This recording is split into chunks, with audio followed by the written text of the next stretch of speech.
Just getting everything set up. You guys know how I do.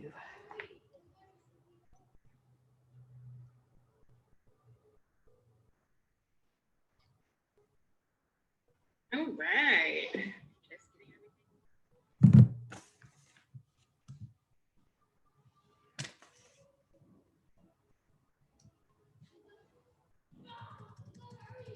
Okay.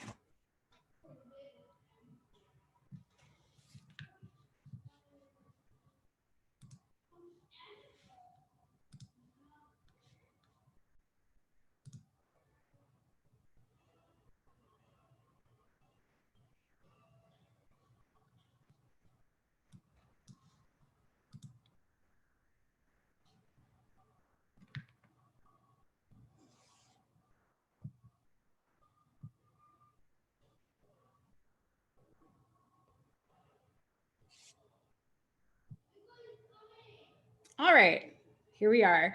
It is time, my friends. It is time for the final week of the Peaceful Homekeeping Challenge, and I'm super excited. Okay, so today, what we're going to talk about is the final piece of the peaceful path. Hold on one second. Okay, so you guys know that we have 4 categories that we're trying to work through almost every day or most days. And so today we're going to talk about that final piece, which is our basic weekly plan. And then not only are we going to do that, but we're going to talk about how all the pieces of the system come together and how we're going to be able to manage our homes in a way that feels realistic once we get all the pieces kind of working for us. And so, whenever we're applying the basic weekly plan, we're basically going to be using the same themes that we have been using throughout the whole system. We need to figure out how to take all the things that we're supposed to do and break it down into bite-sized pieces. We need to figure out ways to batch our work. We need to continue to, instead of thinking we're supposed to spend all day doing all the things, we need to figure out ways to work in short spurts so that it's friendly around our kids and it's friendly with our real life. We need to figure out how to space this stuff out instead of feeling like we need to do it all at once. And we need to have a strategy to help us with neglected things in our lives, whether that be neglected areas in your home, to neglected goals and dreams and things that you have. We need to figure out how to juggle all of that stuff. And those are the principles that we've been using all along to help us with the cleaning aspect of the system. Now we're going to figure out how to apply it with the other hats that we have to wear, the administrative stuff, and also the family stuff and all the other goals that we have for our family. I'm so sorry that this light is shining in on me like this, you guys. We're just gonna have to work with it. So if these principles can give us relief when it comes to cleaning, then it can certainly help us with our to-do list. Yes. Yes. Do you need something? Yeah, it was for the chicken. Yes, I'm live. Okay. See ya. Sorry about that, guys. So if these principles can give us relief in the cleaning department, I'm going to show you guys how to do it with our to-do list. All right. So this is just a small snippet of my to-do list that I have for next week. This does not include like the actual taking care of my kids, feeding them, giving them baths, homeschool. This does not include the things that I'm doing behind the scenes for my YouTube channel, the Peaceful Homekeeping Challenge. This is just the stuff that is kind of on my to-do list that I just pulled from my real life, my planner, and I made a list here. And this list is not even all inclusive. This is just what I could think of as I was preparing this presentation. And the reason that I'm showing this to you guys is because I have a feeling that this is how a lot of you guys are writing your to-do list. And this is how you're keeping track of like what you need to do and how you're performing as a mom or as somebody who's caring for a home. And when I used to keep track of my life like this, it wasn't very good. It always made me feel like I was already behind. And so I need to like catch up and I need to try to push through and get all the things done because I hate looking at lists. I hate constantly being reminded of all the stuff that I need to do. So let me just work really hard and get it all done. And so anytime I had a moment of calm where I didn't have, like my children weren't pulling my leg or I wasn't cooking or bathing or doing something with them, then I would be like, okay, now is my chance to finally knock all this stuff off my list so that I can feel like, all this stuff is getting done. And so I would start fighting to try to get all this stuff off of my to-do list. And then anytime I felt like I was making progress or I got pulled away, or maybe my kids needed my attention, or maybe I had to make dinner, or I had to get pulled away in some regard, I would just become really frustrated by that, because I'm like, but I need to take care of the house. I need to get all this stuff done. I need to make sure things are flowing. And then, most of the time what would happen is I would be chunking down this list and I would simply just get like worn out. And I don't know if you guys have ever experienced this before, where you're making progress, you're being productive, and you're like, I just need a moment to sit down just to watch your list literally start to build back up right before your eyes. Like all the work that you just did, just to see it come undone. And so basically, I felt like I always had this stuff on my shoulders that needed to get done, but I started to question if I had the capacity to keep up with it. And so over time, like I've always felt like someone who's been a hard worker. I used to be that kid who, got straight A's in high school and in college. And I used to always feel like I'm like the type of person, like nobody can outwork me. Like it might take me a minute to get where I'm going, to figure it out, to figure out the pieces of the puzzle. But I always felt like I'm that kid. I'm going to put in the work to figure it out. But as I started going down my journey of motherhood, I started to question, like that piece of me that always felt confident enough to put in the work and to accomplish my goals. I started to question that piece of me, because every time I'm like trying to work through this to-do list and get all this stuff done, and I see that like it's just refilling just as fast as I'm knocking it down, and I like wondering if I have what it takes to get it all done, it made me feel like I was always behind, which that was a feeling that I wasn't used to before becoming a mom. And it really started to take a toll on my self-esteem. And it made me start to question, as I'm looking at all my friends and people that I know who seem like this mom and homekeeping thing seems to be effortless for them. It made me wonder, like, why does it feel effortless to them? And for me, like, I'm just really struggling to keep up. And I started to wonder, like, is it me? Like, am I the problem? Like, do I not work hard enough? Am I lazy? And I really started to question myself like a lot.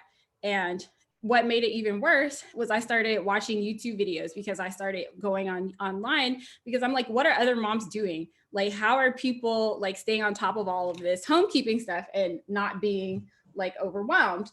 And like, why does it seem like, everybody else is keeping up and I'm not? So what are you guys doing? How are you guys handling this? And, I started watching the YouTube videos and I started getting bombarded by all these messages of all day clean with me, extreme clean with me, get it all done. And I was just like, okay, so I do have the right strategy. I'm trying to get it done, but like, why are these ladies able to keep up with this? And I don't, like, I can't. And so I felt like I was already working hard, but kind of receiving the messages that I received from social media pushed me to try to work even harder. And then I started getting into the binge and burnout cycle, which we've kind of talked about before in previous episodes of the Peaceful Homekeeping Challenge. And basically, you guys know how that goes. You get frustrated. So you start putting all this power and energy into knocking your to-do list. You eventually hit a point where you're tired. You take a moment to catch a break. And meanwhile, stuff is just building back up on you while you're trying to recompose yourself. And then you get frustrated and you jump back in there, and it's just a cycle. It's a very vicious cycle. And I started to feel myself being pulled into that in my quest to just do what I thought it would take to be a good mom and to keep up. And so basically, now that I am kind of not doing that anymore, and now that I have a system that actually works for my life, what I've realized about that time for me is that my standards were just too unrealistic. And when I say that, I want you guys to be very clear that I'm not saying that my standards for what I wanted was too high, what I wanted to accomplish, that those standards were too high, but the way that I thought that I was supposed to accomplish it, that was unrealistic. Like, it didn't even dawn on me that there's more than one strategy to take care of your home. Like, you can have all the things, accomplish all the things that you want to accomplish and even more. And you can do it in a way that doesn't deplete you or burn you out. And for me, my mind couldn't even comprehend or wrap around the fact that there is another way. And so, yeah, I just didn't realize that I could get the results that I wanted, but I could approach it a little bit differently. So I was kind of in this state where I had all these dreams, I had all these visions of what I thought I was going to be like as a mom. And I was constantly just mad at myself and frustrated with myself because I felt like I couldn't do it. Like I literally felt like worthless, and I felt frustrated about myself, and I felt frustrated about my performance. And like I said, it's very unfortunate because I never took into consideration not what I wanted, but my approach to this. And I pretty much used the same strategies that I used when I was a single lady in school and college. And I thought that that would translate to my life as a busy mom. And it wasn't translating well. And I never thought that I could view productivity from a different way. And I never thought to adjust my thoughts of productivity according to my new life, which is my life as a mom, where I don't have all these open gaps in my schedule all day. I can't work down my to-do list and check everything off in a few hours. I don't have that time anymore because I'm a mom. I have other things that I have to juggle. But just because I'm a mom and just because I have a lot on my plate does not mean that I can't be productive. I just needed to tweak things a little bit to make it realistic for my new life. And for some reason, it just didn't dawn on me that that was a transition that I needed to make. And so you guys know my responsibilities just got heavier. My to-do list just got longer over time. And I became a twin mom. So now I have a total of 4 kids. And I literally, during this point in my journey, I just became consumed by all the things that needed to get done. And around this point, this is where I really started to feel defeated. Pretty much, you guys know I'm here with these kids by myself. Well, for this period of time, I had help when the girls were first born, but around the time that they became 3 months, it was just on me. Like my husband, he tries to help the best that he can, but at the time, you know, he has his own job that he has to do. There were periods of time where he'd be traveling. So it was just on me. And I really started to feel like defeated, that I had, you know, visions of the life that I wanted to give to my kid and how I wanted to be as a mom. And I just felt like it's too much. Like I can't handle all of this. And so what I started to do was I started to just go through my to-do list and think of all the things I needed to do and just pick the things that were the most urgent. And I kept telling myself that that there would be a time where I could go and make things right. There would be a time where I could catch up on all these neglected areas of my home. There would be a time that would come where I could finally start feeling confident with doing the fun family memories and doing all the things. But right now, like I just can't, like I just have to keep my head above the water. But unfortunately, I was waiting for that time to come to make things right. And that time never came. Like this kind of just became my life. And so there's a couple of problems with kind of what I was doing and the way that I was thinking and my mindset. Basically, when you are constantly walking around feeling like you're behind, feeling like you're dropping the ball, that's something that you just don't want to do, because over time, you guys know that I'm very much into mindset and self-development. And basically, I am somebody who really believes that the way you think is extremely powerful. I am somebody who believes that the way you think can be used to create and bring beautiful things into existence. And the way that you think can also be used as a weapon to destroy. And basically, what I was doing when I kept feeling like I was dropping the ball, I kept feeling like I was behind, is basically I was beating myself up and I was just breaking myself down from the inside out. And that was a very toxic thing for me to do. And when you're constantly breaking yourself down like that from the inside out with your thoughts and with your assessment of how you're performing, it has this very crazy way of contaminating everything that you do. It contaminates what you do. It contaminates the way your home feels to you. It contaminates how you show up and you interact with your kids. It can contaminate your confidence and what you think that you're capable of accomplishing. And so it's just a toxic thing. And so basically, the whole purpose of me coming to you guys and sharing this story is I want to let you guys know that if you want to experience change, like this is the battle. Like, yeah, the homekeeping stuff is cool. We'll get there. I have simple strategies that I can give to you, but it's really just about your mindset and learning how to fight back that negativity and that those toxic thoughts about yourself and how you feel, and really starting to talk back to that voice in you that tells you that you're dropping the ball and that you're not doing good enough, because it's not true. I feel like as moms, like we do so much for our families, but if all we can keep our attention on is the things on our to-do list that we didn't get struck off, it's hard for you to think positively about yourself. And so the way that you start to get rid of those toxic thoughts and you start to uplift the inside of yourself, if you will, uplift your feelings so that then that can begin to trickle out, is you have to change your expectations. You have to change what you expect yourself to be accomplishing and what you expect yourself to be doing on a day-to-day basis. Because if you feel like you're dropping the ball all the time, then that means that your expectations are unrealistic. And I'm not saying that your goals are unrealistic. The things that you think you should be accomplishing is unrealistic. As I mentioned before, it's more about the way you think that you should, not only the goals, but you think that the way that you think you should accomplish it, that's unrealistic.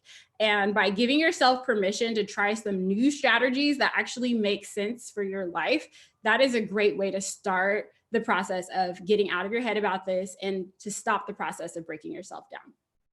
And so we're going to talk about that today with 3 steps that we need to take into consideration as we are thinking about all the things that we need to do and how to break it down so that it's realistic for our life. And so we've been doing this for the most part throughout the 8 weeks of this challenge.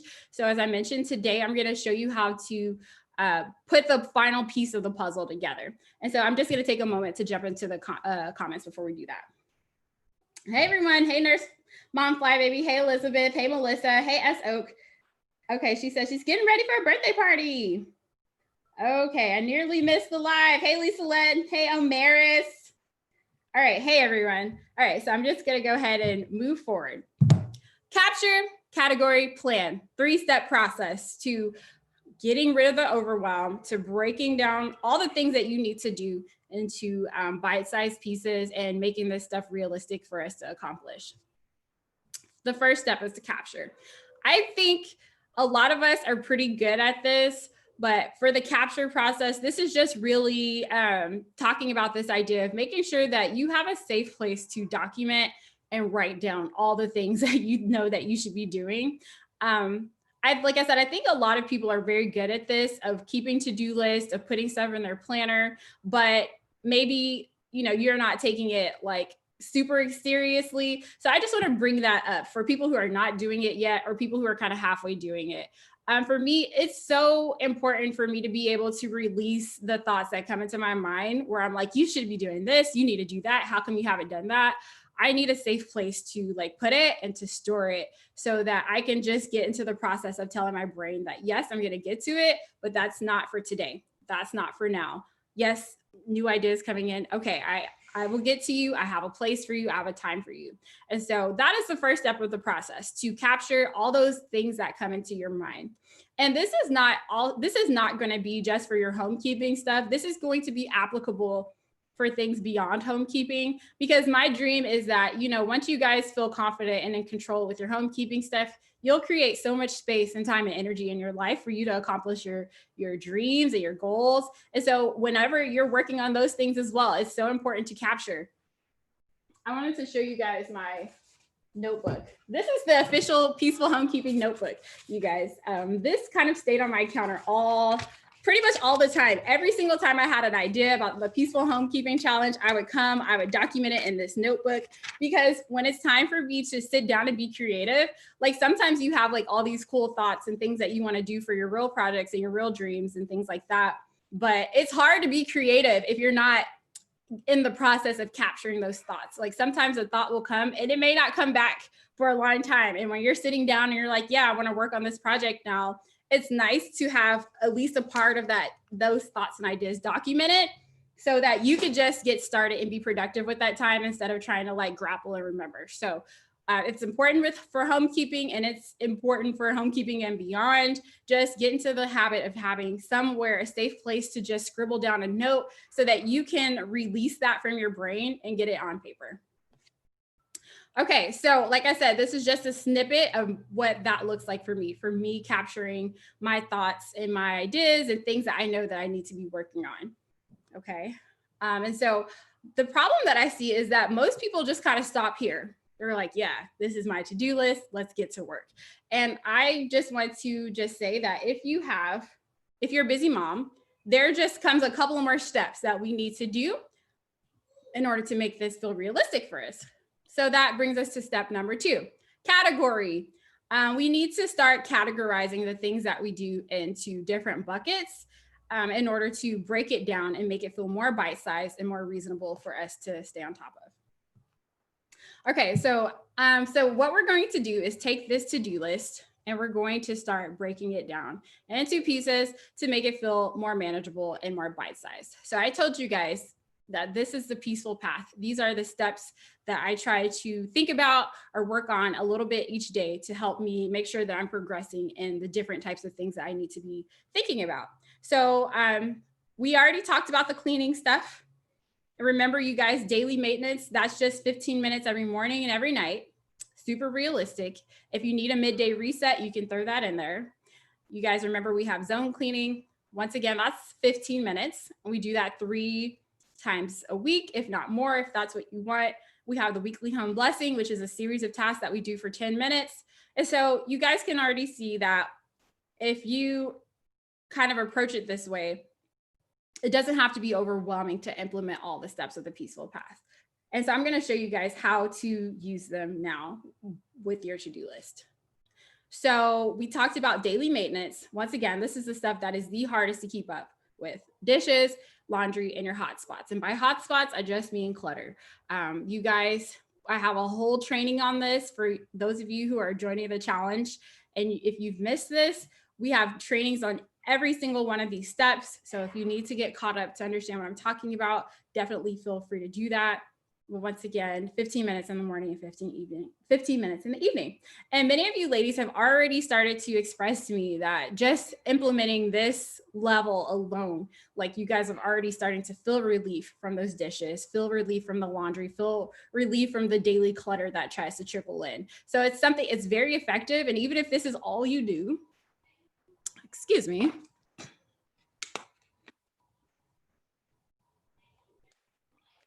Sorry, even if this is like the only component of the peaceful homekeeping system that you can incorporate into your life, like you literally have made your life so much easier by getting consistent on this. It's so much easier to implement a daily maintenance routine, and that you show up for 15 minutes in the morning and 15 minutes in the night. It's so much easier to implement this than it is to try to play catch up all the time. And so that's how we handle that.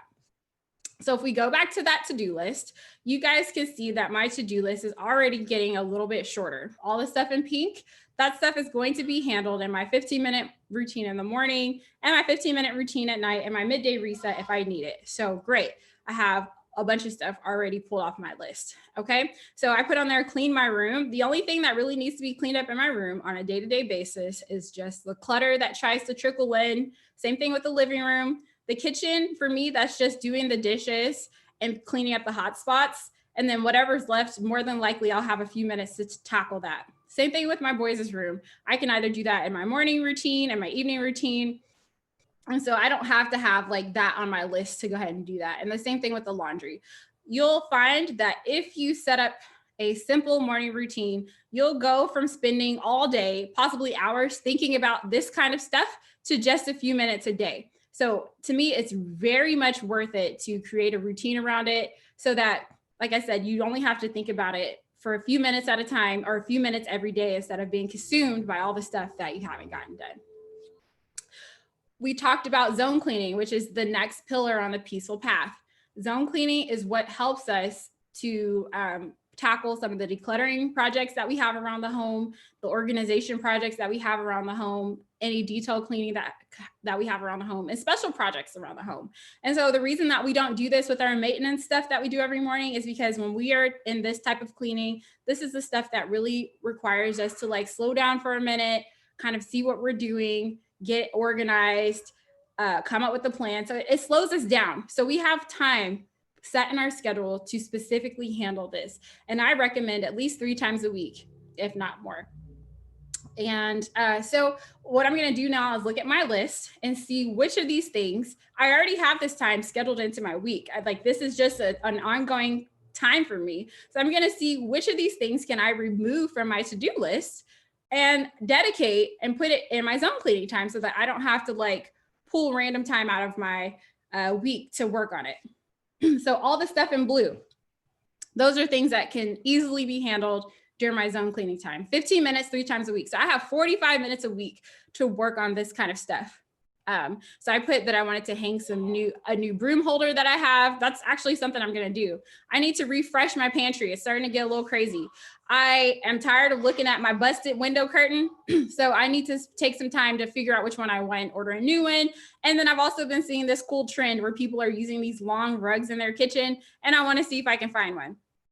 So how about I'll use my 15 minutes to work on this stuff. And like I said, it's 45 minutes a week. So basically 3 sessions, 15 minutes each. So I can work on this stuff and more because those 15 minutes are very powerful. It's already incorporated into my week. So that stuff is gone because I have incorporated zone cleaning into my life. So this type of stuff does not have to be on my to-do list that I'm looking at on a day-to-day basis. Next, we have the weekly home blessing. Okay, so the weekly home blessing is like the finishing touches and things like that we do around the home. So the mopping, vacuuming, dusting, polishing windows, taking out extra trash, sheets, wiping down your toilets and sinks. We have a whole tutorial about this. We talked about why we're doing this the way that we do, but basically each of those tasks require just a 10-minute spurt of activity. So we have these little spurts of time throughout our week where we'll just quickly run, vacuum, run, mop, don't run. Take that back. I didn't mean to run, but we are just working on these tasks for 10 minutes. And once again, I need to be clear, not in 10 minutes. There's a distinction. We're working on it for 10 minutes with the understanding that whatever doesn't get done this week, which we will accomplish a lot this week, but the little bit that doesn't get done, we can roll it over to the next week, or we can push it to zone cleaning. And we're going to already have this time set into our schedule every week. So once again, that's about an hour. So you can do your whole hour on one day if that's your style, or you can spread your hour out throughout the week. But once again, you guys, we have these little tasks that we're going to do. And so far, they're very realistic and easy for a busy mom to squeeze into her life. So this is what my to-do list looks like now that I've taken the basic weekly plan. Sorry, not the basic weekly plan. I've taken the weekly home blessing and I've removed those things from my list because these are things that I do anyway. The time has already been set aside for me to work on it. So I have here, change my sheets. Okay, that will get done in the weekly home blessing. For myself, my boys, my girls, I need to wipe down the fridge because we got fingerprints on it. I need to mop the kitchen. I need to mop the bathrooms. I need to dust. I need to clean windows, mirrors, vacuum. So all of this stuff is already in my plan. And like I said, I already have a strategy that's super realistic. So I'm just going to take it off my to-do list because it doesn't need to be there anymore since I already have time to address it. So this is the final pillar, the basic weekly plan. And this is where all the other stuff that is not embedded into the cleaning portion of this system, this is when we will start tackling all the other stuff. And so for my list, this is what's left over. And even just looking at this, like it just feels overwhelming to me to see it all in one place, because for me, this makes me feel like I need to get this all done today. I don't. So let's go ahead and figure out how to break this down into bite-sized pieces. Let's figure out how to batch our work so that when I'm working on something, I can make sure to tackle a couple of things that are related. If I already have the computer out, like I might as well do all the things that are related to that type of task. And so basically what you need to do is create 6 to 7 lists that we're going to have. Okay.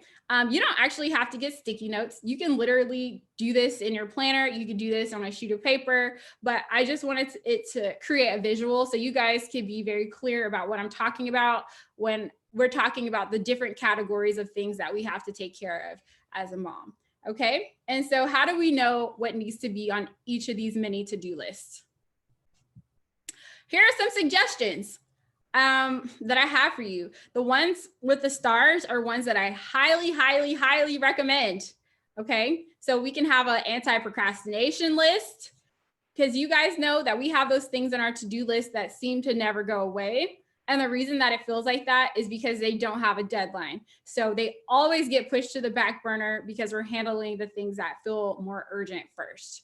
And so in order to combat that, we're going to put anti-procrastination tasks on its own little special list so that they can stop getting the short end of the stick. Because they're important, they're things that we want to do, but they just keep getting pushed off, and we're going to try to combat that. The next thing is we need to have all of our desk stuff related, like all of our desk related stuff in one place. So once again, you guys know there's always some paperwork that needs to be filled out. We got bills to pay. For me, I used to handle my planning here, like any type of planning that I needed to do for the week, but now I don't do that anymore. And I'll talk to you guys about that, why I do that now, or why I changed it. But if you don't have a lot to plan, you know, you don't have a lot coming up, maybe you could squeeze it here on desk day. But there's always some type of paperwork, bills to be paid. There's always mail that needs to be gone through. Maybe you have paperwork that you need to go through. And what I used to do is I actually used to have a basket. So, and as paperwork and stuff was coming in, if I felt like it wasn't urgent and it didn't need to be handled in that moment, I just had my basket. And then on desk, when I'm handling my desk related stuff, then I would just kind of go through all my paperwork at the same time, because the computer's open, the calculator's open, I already have my wallet out. So instead of just bouncing back and forth and coming multiple times to work on this stuff, I'm just going to handle that list I'm going to handle that list when I have all those things already laid out and before me. And so I can just get it all done. Another type of list I would have is your errand list. So all the stuff that needs to be done that is outside the home, let's just go ahead and do it all at once. There's no point in putting all this effort into getting your kids ready, getting yourself ready, putting everybody in a car and leaving just to have to come back and do it again because you forgot something. So let's just go ahead and keep it all on the same list so that we can maximize our time and batch our work. And then there are some things that we need to be adding to our list. So these first three will help you get stuff off of your list, but we have some stuff that we need to be adding to our list. And one of those things is self-care. I hope that as we go through this system and you guys start to implement this into your real life, what you will start to see is how much time you actually have. I hope that this will open up your schedule so wide. And I'm going to tell you now, you better make sure that you're spending a good portion of that time taking care of yourself. Because in order to be consistent on this system, or in order for this system to work for you, you have to be consistent. That is the easiest way to get this to work. But how are you supposed to be consistent when you're not taking care of yourself? You know, if you're a car, girl, every once in a while, you need to stop and put some fuel in the tank if you want to keep going. So if you feel like you're struggling with sticking with your routines, if you feel like you're not showing up as much as you would like to do, this is the fix right here. Have time that is meant to refuel you. And by refuel, that means different things to different people. For a long time, I thought self-care was oh, I need to make sure I have a manicure and I need to make sure I have a pedicure. And those things are nice. But when I'm talking about self-care, I'm talking about make sure that you create time to do things for yourself that sparks joy in you, whether that's your hobby, whether that's sitting in a bubble bath, if that's your thing, whether that's having a wine night, whether that's talking to your girlfriends, whatever that is for you. If you know that you feel excited and it sparks joy every time you do it, you need to have a list for that stuff. And with all this time that we're about to create in your schedule, you better make sure that you're doing it. It is so important that you get that stuff done.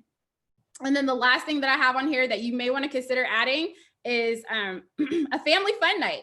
That was one thing I told you guys that I felt so bad about whenever I was kind of on the struggle boat, is I always felt like I was putting all the stuff on my to-do list. These things are so urgent. I need to make sure this gets done. I need to make sure this gets done, that I felt like I had to put off making memories and doing all the fun stuff with my family. Like we were doing that, but we weren't doing it as much as I would have liked to.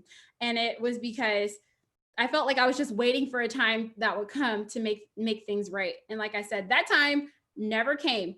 And your time is non-refundable, you guys. Our kids will grow up, and before you know it, they're like grown, I mean, not grown up, but they're like 7 and 8 years old. And you're like, where did that time go? Or older, however. So this is not something that can be put on the back burner. We need to start making lists and trying to get it into our schedule now.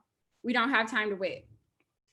All right, so what you should do is pick about 7 of these categories that resonate with you. And like I said, these 5 are the ones that I think are the most important in terms of productivity and well-being. And then pick a couple of more, the ones that you need for your life. I feel like for me, what my needs change depending on the season that I'm in.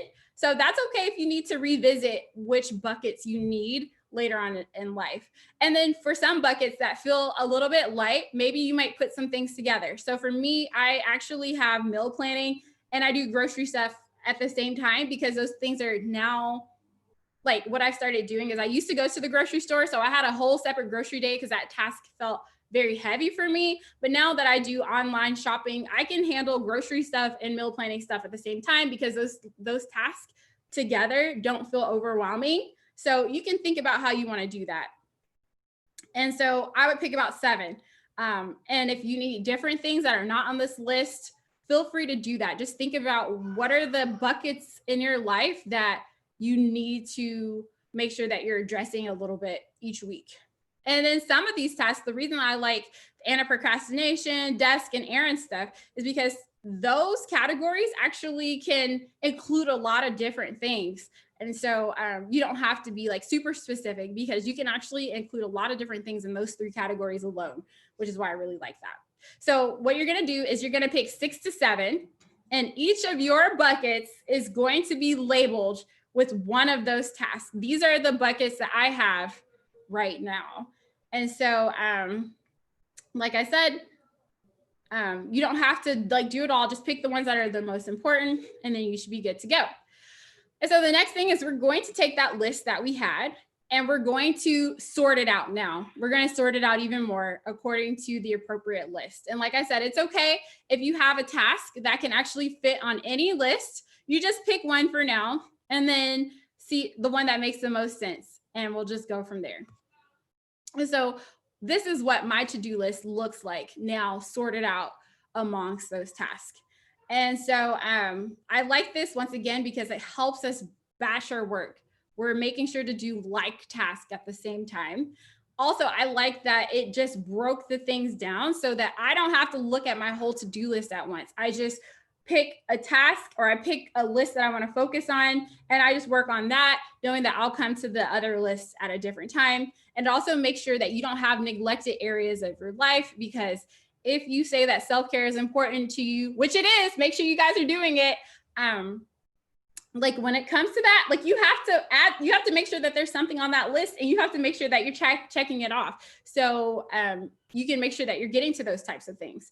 And so now we have these cute, realistic mini to-do lists. And as a busy mom, now this is what I'm talking about. This is what I can accomplish. This is what I can do when I break it down like this, with crazy life, busy life, and kids running all over the place. So here's the thing. We're not just going to leave it in a list format, because if you do, you're more likely to procrastinate. Also, I need to look at my full schedule. I need to assess, do I have appointments coming up next week? Like what's actually going on in my life? And I need to decide like if I can realistically get all this stuff done. So now we need to move into planning. So the first step is we're not just going to just leave that list like that. Each of these lists will have a day where it will get specific attention and specific focus. So for me, what I decided to do is Monday is going to be my day where I work on my anti-procrastination list. So all the things that don't have deadlines that can easily get pushed to the back burner, Monday is going to be the day where this is the only to-do list that I need to focus on. I know all this other stuff is important. I'm going to get to it, but I don't need my brain to think about all that on a Monday, because it is not for right now. And you need to like use your energy instead to focus on how you can knock these two things off of your to-do list. And in just a moment, I'm going to show you guys like what my day looks like and where I could possibly squeeze these tasks in, because I know that you might be looking at this and you're like, wait, I have to do my daily maintenance, I have to do the weekly home blessing, I have to do this, I have to zone clean, I have to do, this is like too much, it's too overwhelming. And I'm going to show you guys in a planner, in an hourly planner and in a regular planner, how it all fits together. So please, if you feel like you're feeling like it's too much, just hang in there with me. It will become more clear as we go along. Okay. So, and then also, just because I said Monday, this is my anti-procrastination day, this is my day to handle this, that does not mean that it all has to be done this Monday. You guys, we have 4 Mondays in a month. So as long as this stuff is not time sensitive, which if it is time sensitive, you're just gonna have to knock it out. But the things that are like not due this week or not due next week, I don't have to do it all on this Monday. If I feel like, you know, changing this information and calling a dermatologist is too much for me to bear on this Monday, and I start to feel anxious about that, you can nip that anxiety in the bud and say, I'm gonna do this part this Monday, and the rest of this will get rolled over to the next Monday. So don't feel like you have to do it all at once. On a Tuesday, I just got a new planner, which you guys will get to see in just a moment. Can I move over my budgeting information to the new planner so I can keep everything in one place? I have an event that I'm going to online on Saturday. I need to make sure that I'm registered or I understand the directions so that I don't look looking crazy or show up late, you know, on Saturday. And then I need to make sure I know what all the school holidays are. I realize that they're doing things a little bit differently this year, so I need to put all that in my planner. And so I feel like I could realistically do all this in one day, but if I couldn't, you know, despite the fact I have homeschool, I have my kids, I feel like if I give my girls some baby shark and a graham cracker, I can knock this stuff off my to-do list and be done with it very quickly. So if I felt like I couldn't, I would do some this Tuesday, roll some over to the next Tuesday, so on and so on and so on. Okay, I'll make sure I said everything I want to say. Okay. All right, so now I'm gonna show you guys what this looks like in action on my planner, how I plan to tackle that big old to-do list that you guys saw at the beginning, how I'm gonna get all this stuff done and more next week. And so let me check the comments really fast.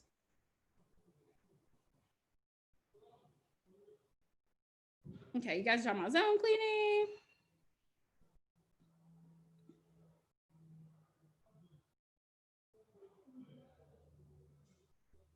All right, so hey, Amaris, I see you talking about zone cleaning. Okay, I love this. You said decluttering for 5 minutes at a time on the weekdays. Then on the weekends, tackle like bigger projects. I love that. Breaks stop before I start to get burnout. Awesome. That's really good to hear. That's like literally what this is all about. Like, how do you take it and make it work for your real life?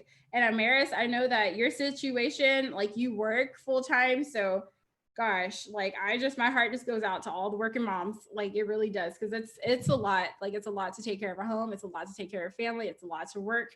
And so, I just think that's awesome that you're like trying to find ways to just still make it work. Okay, so next I'm gonna show you guys my planner. So hold on, I need to like adjust my my iPad. Okay. All right, you guys, this is my new planner that I made in order to make it easier for you guys to follow along. Oh, wait a minute. Now, why does that say Fly Lady? Okay, hold on. Okay, I'm making sure that it's popping up on the screen. All right, I want this to be like so easy for you guys to be able to follow along with the system and to keep track of the things that you know that you want to do, that you said that you wanted to do. And so I kind of made a planner that goes along with this theme of capturing our ideas, finding the appropriate category for it to go in so we can break it down and not feel overwhelmed and not feel like we have to do it all at once. And then to figure out how to plan it into your life in a way that makes sense.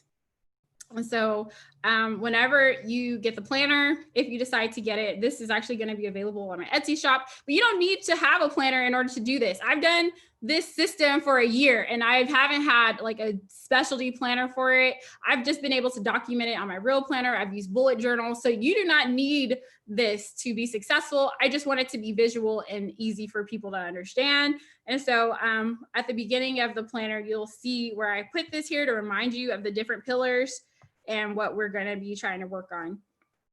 And so at the beginning, this is actually a 2-page spread. This is a place for you to write down your ideas and write down the things that are coming to you that you know that you need to get done so that you don't have to hold it in your head. Once again, you can do this with a plain sheet of notebook paper. You don't have to have a planner to get this done. And then on here, you guys saw that to-do list that I showed you. I don't ever write my to-do list out like that anymore. Like never. I usually, like as soon as ideas and information starts coming to me, I immediately think, okay, that's an errand day task. So I'll write it over here in the errand day spot. Or let me get a different color. Or that is a desk day thing. So I need to put that on my desk list. And I feel like that has just calmed my anxiety so much because seeing that list, I don't know what it is about me and lists. I think I told you, it makes me feel like I'm not doing good enough if I don't finish the list. And so I never think about my to-do list like that anymore. I always start breaking stuff down into chunks. I always do. So I have stuff here. And then I also kept some additional spaces because I know that, you know, as moms, we all have different lives. We all have different ways of managing this. So I kept some space here so that you can be creative and figure out how you want it to do it. And then here I have like a monthly spread. And on the side, you'll notice that I put the zones here so you can keep track of what zone you're in depending on how the month is flowing. So I have 2 pages for that. And then this is where things get fun. This is the weekly spread. So this is 2 pages. So this is where you would have like your traditional planning space to keep track of what needs to get done. And then over here, I have a side where you can also be keeping track of your peaceful homekeeping system. So what we're going to do is we're going to go through that to-do list that I showed you guys at the very beginning. And we are going to figure out how each of the things on my to-do list, how I'm going to tackle them each week. So if you notice down here, you guys, once again, on each page of the weekly spreads, I have the checklist of things that you should be doing. So you can know if you're flowing through the system and getting to each of the buckets or categories that you said you wanted to get through. So this is the daily maintenance. Remember that is 15 minutes in the morning, dishes, laundry, hotspots. This is zone cleaning. This is moving forward on decluttering projects, organization projects, and detail cleaning that you have around the home. That requires a little more time and effort. Weekly maintenance, the additional shining, polishing, vacuuming, mopping, dusting, all of that stuff. We have those an hour a week, basically, in 10-minute spurts. And then this is what we're going to also be working on and adding today. And this is going to vary. Wait, I said this is 15 minutes. No, I lied. Yeah, 15 minutes, 15 minutes, 10 minutes per task. And this is going to vary. All right. I mean, I can't tell you that, you know, your to-do list is only going to take you 10, 15 minutes a day. It really just depends on what you have to do. But the thing that I would just really want to encourage you to do is make sure that when you read that you don't feel anxious about what you have to do, that you don't feel anxiety, because the moment you start to feel anxiety, that means it's time for stuff to start trickling to the next week. So hopefully you can break it down finely enough where it doesn't seem to overwhelm you. So let's go ahead and work on the pink section. Daily maintenance routines. On that list, y'all saw where I was like, I have to do the dishes, I have to do the laundry, I have to make sure to pick up my rooms and handle clutter. Nope, that's going right here. Dishes, laundry, hotspots. In order for these tasks to not feel overwhelming for me, I need to make sure that I'm showing up to do them as often as possible. I will set my timer for 15 minutes first thing in the morning and try to go through these tasks again in the evening. Okay. So if you want those types of tasks to feel easy for you, you just got to get consistent about showing up. Next, once I get my morning routine done, now it's time for me to work on a little bit of zone cleaning. How can I start to move forward on some projects around the home that have been bothering me? And so this is a great place to document that kind of stuff, because when it's time for me to zone clean, instead of me being like, wait, what do I do? You can already have a list of the stuff in your mind that is already been annoying you. And then as I mentioned, my list of stuff that I'm going to do for zone cleaning is not even big enough. So after these things are taken care of, my next step is, okay, how do I level this up? How do I make this space better? I never walk away from zone cleaning time without doing at least one thing to level up the space. So this is our level up time. So I said that I wanted to hang my broom holder. I need to make this thicker. Hang broom holder. And I also said I wanted to refresh my pantry. And I also said I wanted to order some curtains, or at least research curtains. I may not order them, but I'm gonna start getting an idea of what I like. And also I'm going to research rugs. If I find something I like, I'll order it. If not, order rug. Okay. And so I can handle all of that type of stuff when I have this set designated time in my schedule already. And in a minute, you guys, I'm going to show you guys what this is going to look like on an hourly by hour basis. So you guys could know that I am not joking when I say that this stuff is realistic, because I understand when you see it on the list, it can look a little crazy, but I need y'all y'all need to hear what I'm talking about. So I'm gonna show you guys in just a moment, all of this again on an hourly schedule. But anyway, so those are the things on my to-do list that I had, that I said I already have time set for them. Weekly maintenance. Every week I do the same thing. Let's see, we gotta change sheets, 10 minutes. I have to do my toilets and sinks. These are all 10-minute tasks. I have to mop, I have to vacuum, I dust my horizontal surfaces, and I also polish my vertical surfaces. And then my husband helps me with like trash and stuff like that. So throughout the week, anything that's related to that, I already know I have time set aside to get to that stuff. So now that I have like a plan of like all the cleaning related stuff that I need to do, I'm going to go ahead and pencil that into my week now. So I'm going to move over to this spread just to make sure that I'm not doing too much on one day, because that overwhelms me when I feel like I have a long list of stuff that needs to get done. So I have a section over here where I can just focus on just the cleaning schedule, because that sometimes bothers me when I feel like my cleaning schedule is like on a different place. Like I like to be able to see all the things that I could be working on for that day. So on Sunday, in terms of my cleaning schedule, also you guys know that recently I've shifted over to doing my cleaning schedule in the evening because of like virtual school. Pretty much most of the hours during the middle of my day have been taken away from me. But before virtual school, I used to just do all this stuff first thing in the morning. So in terms of my cleaning schedule, I know that on Sunday, I like to swap out my sheets for 10 minutes. And I also like to go through and do toilets and sinks for 10 minutes. Like to me, I can reasonably do this 20 minutes of work in my life, and I can get that knocked down.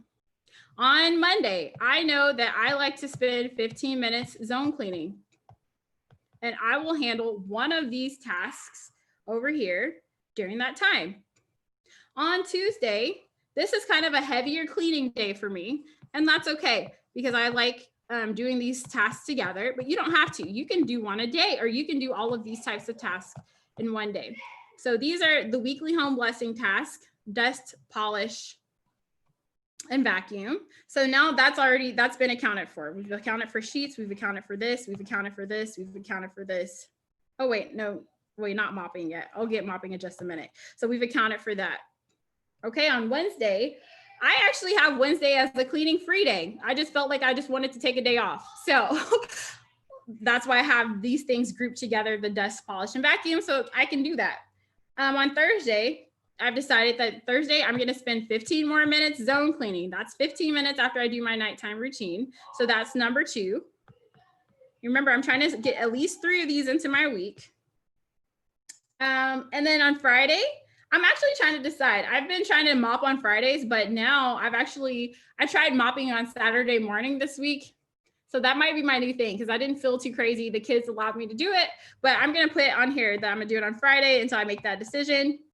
And I'll do that Friday night. That will take me 10 minutes. And then on Saturday, I will do my final day of zone cleaning. And that will take me 15 minutes. And that's number 3. Okay, so that's what my cleaning schedule is going to look like. Once again, I'm going to put 10 minutes per task. Super realistic for me as a busy mom. That's why I can stay on top of my weekly maintenance routines, my morning routines, my zone cleaning, because I know that I have a lot of stuff to do. So I'm not going to sit here and expect myself to do it all in one day. I spreads this stuff out throughout the week, you guys. And once again, I get all of this done besides my morning routine between the hours of 7 p.m. when my girls go to bed and 8 p.m. That's the cutoff for me because my boys go to bed. And it doesn't even take all of that time for me to get it done. So that is what my schedule looks like in terms of cleaning, which means for the rest of the day, I just do my morning routine. I'm not cleaning for the rest of the day unless I have a midday reset. But I do my morning routine. If things are getting out of control, I'll do a midday reset. But I'm not doing this type of stuff for me during the day. Before virtual school, it was the opposite. I would try to do this kind of stuff first thing in the morning. So I do my morning routine and then knock off some of these tasks. So it just depends like what works for you, what works for your life, what works around your energy levels. So the final thing that I need to squeeze into my schedule is that to-do list that I was telling you guys about. And so on Sunday, well, let me start with Monday. I said Monday I'm going to work on my anti-procrastination day stuff. Anti-procrastination. I'm gonna just get all of that stuff done on a Monday morning while it's fresh. It's a fresh week. My energy is good. And so I said I wanted to do my Texas tag. I need to update it. And I need to call a dermatologist and schedule an appointment for my child. Okay. And so that's going to be my anti-procrastination day. Once again, I will show you guys how this all fits into my schedule. So if you feel like, oh, it's a lot, don't worry. I'm going to show you in just a minute. Tuesday, I said that was going to be my desk day. So the things on my to-do list that were on that desk day category, I'm going to put it right here. I said I need to put my budget in my new planner. I also said I need to check to see how to register for that event on Saturday. I also said that I need to write down all the school holidays and put it into my new planner. Okay. Once again, if I'm like planning out my week and I'm like, whoa, that's too much for me to do. I know that my kids are not going to let me sit there and do all that at once. I could literally take one of these tasks that are not urgent and I will grab that thing. We're going to copy. I'm going to go right on over to the next week. So I already know what I need to do Tuesday of next week. I need to make sure I do the school holidays because I'm not going to be able to get to it this week. And that's okay. Like nothing is going to happen if I push this over for another week. But as for me in my real life, I feel like I could reasonably schedule that in. So I'm not going to do that right now. I'm not going to move it over. I'm just going to leave it here. On Wednesday is a free day for me. And the reason that I have a free day, I used to try to save my free day for the weekend. But the reason that I decided to put a free day right in the middle of my week is because I'm doing virtual school. So it's I'm really trying to find the balance of how to get all this stuff done, while I'm also virtually schooling my children. So I just gave myself that day. And I said, I want to try to start eating healthier next week and like really putting that on my checklist and monitoring that. So I just want to make sure that I'm eating healthy breakfast. And I know that one thing I could do is if I cook some food in advance. So I'm going to actually do that on my free day. I said, I want to make extra eggs so that I can have that ready to go. And that will increase the likelihood of me eating it healthy. So I'm just going to squeeze it right there. Why not? That's something I can do quickly and easily because I make eggs most morning anyway. But yeah, so if I do it in advance, it'd be more likely that I won't like eat something that I don't want to eat. On Thursday, I said that that's going to be my grocery day. And also a good time for me to meal plan, which y'all know I've been really struggling with that. But I see you guys giving me some resources so that I can make it easier. Thank you. That's going to be my concentration probably for the month of November. Right now, I'm trying to like make sure this basic weekly plan, you guys know I've been struggling with that, but I'm trying to make sure to get consistent on that. So that's my focus for October. So anyway, Thursday is a good time to do that. I now do online grocery orders. So I put on there that I needed to buy some Halloween candy. I don't want to wait till the last minute. So since I'm already going to be ordering groceries, y'all don't want to watch Baby Shark. Okay, since I'm already going to be ordering groceries on Thursday, I'm just going to put that there. Buy Halloween candy. Okay, we got Friday. Friday for me is, what am I supposed to be doing on Friday? Oh, you know what? Friday is a planning day for me. That's something that I just incorporated in order to be able to feel more confident with my basic weekly plan. So I need to start planning for Christmas. That's one thing I need to start planning for. So I'm going to work on that for 15 minutes. I have a little worksheet that I can go through that helps me think about what traditions we're going to have. What are we going to eat? So I'm just going to spend 15 minutes working on that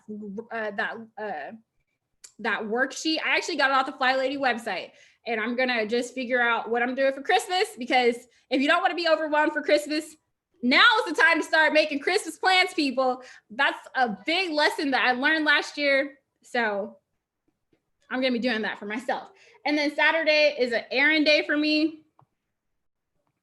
So any of my errand day tasks will go here. And the only thing I have is I want to go to the store and get Halloween costumes. So that is literally my only task for that day. And then Sunday for me is my self-care day. And I've also decided to make this a family fun day. I used to do one on Saturday and one on Sunday, but I've decided to put them together because I can't run errands when I'm doing virtual school. So now I do it on Saturday, and then Sunday is self-care day and family fun day. On my list, I said that I need to buy some clothes for myself. So I need to go shopping online. I also said that I wanted to read because I've been having a hard time doing that in my life. So I'm going to read today, or I'm going to read today and I'm going to read next week. And I also said that I wanted to me and the kids to come up with a fall bucket list. That's going to be our family activity, because y'all, I don't think that Halloween is going to be what we've always done. So I need to be very intentional about making memories and making that special for my kids. So that's what we're going to be doing next Sunday, or not next Sunday, today. That's what we're going to be doing today. So anyway, I know it looks like chicken scratch. You guys, please forgive me. But that's how I'm going to spread out my to-do list. So when it's Monday, I'm not going to be thinking about all the things on my to-do list. I'm going to have that stuff spread out according to the theme. And so let me show you guys. Oh, and what I want to say is this is not going to be a one size fits all. This is going to vary depending on like what you need and what your priorities are for your family. So I'm going to swing over and show you guys my hourly printable. So you guys know I made a video on this. So this is free. If you go back to that video where I talk about, did I put a link in that video? Where I talk about like planning and stuff like that. I have this printable available for free. So once again, I'm going to show you guys how all the pieces work together. The bottom tier of the peaceful path is your maintenance routine: dishes, laundry, hotspots. I spend 15 minutes every morning working on that kind of stuff. So here it is. That's my morning maintenance routine, 15 minutes. Here it is again. That's my evening maintenance routine. And if things get crazy and I feel like I need that, I'll do it again right there smack dab in the middle of my day. Okay? Like, it's just, I feel like I don't know how any other way to show you guys how realistic this is. Okay. Okay. The second tier. Oh no, that's not the second tier. Zone cleaning. The second tier, how to move our home forward, how to finally take care of those neglected closets, the neglected cleaning, the neglected room, how to finally start moving forward on that. Because we know that if you declutter it, if you organize, and if you find permanent solutions for that stuff, the cleaning will just simply feel easier. So how do we squeeze that into our schedule? I told you guys 3 times a week is all I do. I do a little bit on Monday night. I do it again a little bit on Wednesday night.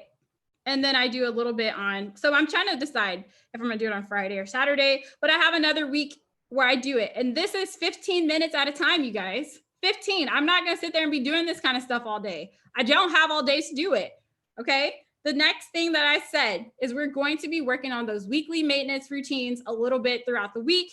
If you want to, you can do it all at once. If you decide to knock out all of these tasks at once, it is an hour out of your entire week. Just 1 hour. Okay, so for me, this is how I'm spreading it out currently with the homeschooling virtual school situation. I do a little bit on Tuesdays. So I dust, I polish, I vacuum. Those are 10 minutes each. It takes me 30 minutes. 30 minutes. That's why it's in a 30-minute bucket. These, it don't even, I need to find a way to divide this in half because it doesn't even take the full 30 minutes, but I guess I figure out how to write that in half.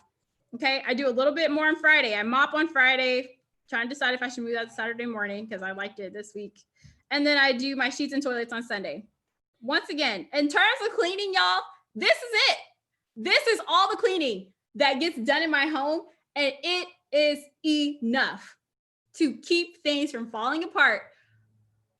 Like I said, you may need to add that midday reset if you feel like you really need it, but this is it. I don't honestly know how I can make this more realistic, you know?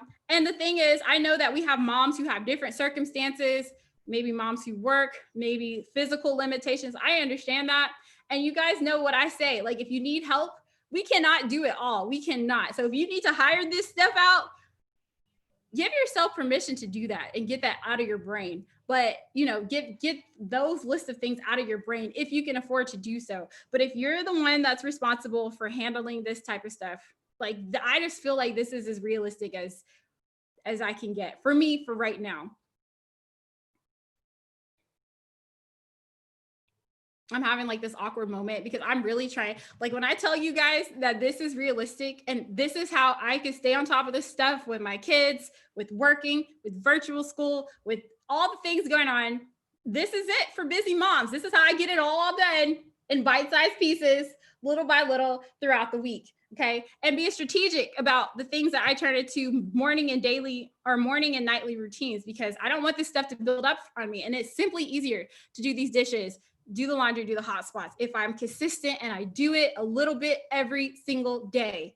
That's it. Like, I really don't know how else to explain how realistic this is. Do y'all see all these hours in the middle of my day?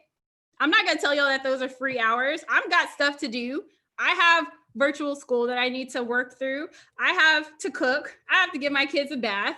I have stuff that I have to do. So I'm not going to sit here and tell you that these are free hours. But what this means for me is that up here, this is the final pillar of the peaceful homekeeping system, the basic weekly plan. How do we chunk this to-do list down so that it doesn't feel like it's overwhelming us, so that we're not constantly looking at it and feeling like a failure because we didn't get it all done? How do we break that stuff down and make it realistic?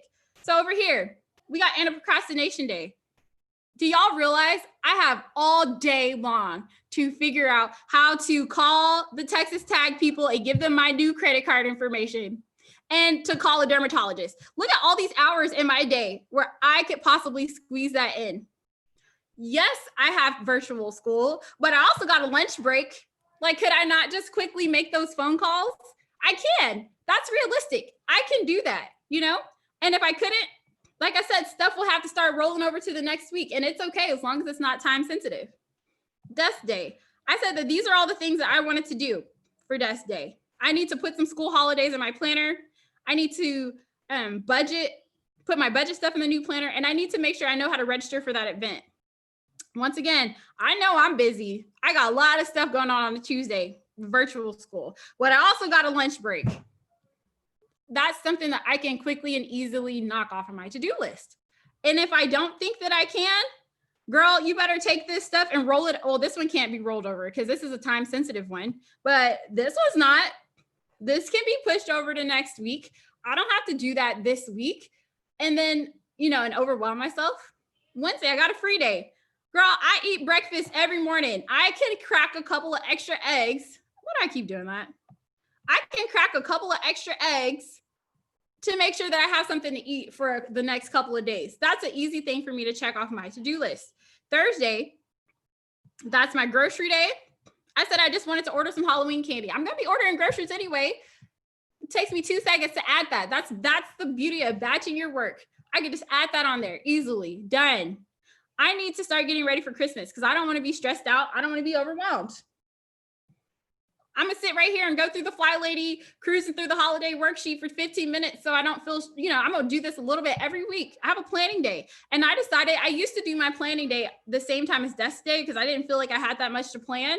But it seems like the less time you have, the busier you are,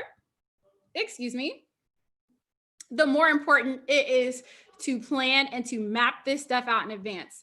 Now, when I used to have like more time throughout the day and I could like figure out how to get stuff in, it was great. I could play around a little more. And like I said, I used to do it here on desk day, but my time is so tight right now because of what's going on with virtual school.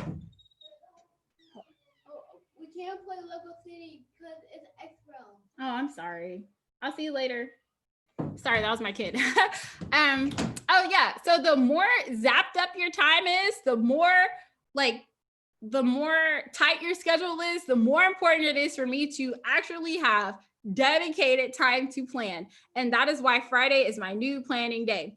Like I have a night where I sit down and I think about what's coming up in the next couple of weeks so that I can start chunking that stuff down into bite-sized pieces so that I won't be overwhelmed with it. And that brings me to my next point. You guys, breaking down your to-do list is great, when it comes to the everyday stuff, the stuff on our to-do list that we need to tackle. But it is so important for even bigger projects, like planning for that birthday. Christmas is coming up. What y'all doing for Halloween? Because not only do you need to think about, okay, this is what I want to happen on that day, but there are some tasks that need supporting tasks in order for you to bring that to life. For example, if you want to spend your family fun day painting some pumpkins with your kids, okay, I'm just going to add that because that's something I'm going to be doing soon, not this week. But if I want to paint pumpkins, that is not just a task that I could just show up and be like, oh, I'm painting pumpkins today. Like, what are some supporting tasks that I need to make happen before I can actually paint pumpkins? And you want to know what? I probably need to have some paint. I probably need to have some pumpkins. So I'm going to come back over here. I know that I know that buying paint and buying pumpkins is something I could do easily right here when I do my grocery shopping day. So instead of just putting Halloween candy, here's some supporting tasks to make sure that me and my kids get to paint pumpkins on a Sunday. Girl, I'm going to make sure I'm going to order some pumpkins on that Walmart grocery order. And I'm going to make sure I'm going to get the paint as well so that I can be ready. I don't want to be looking foolish. And if we need to have, we have a pumpkin theme that we want to do, I don't want to just have them just doing crazy artwork, which we've done before. But if I want to have something more more thought out, then right here, I got a planning day. How about you spend a few minutes? Let's go on Pinterest. And figure out, I'm pretty sure I spelled that wrong. Whatever. Let's go on Pinterest and get some ideas for the pumpkin.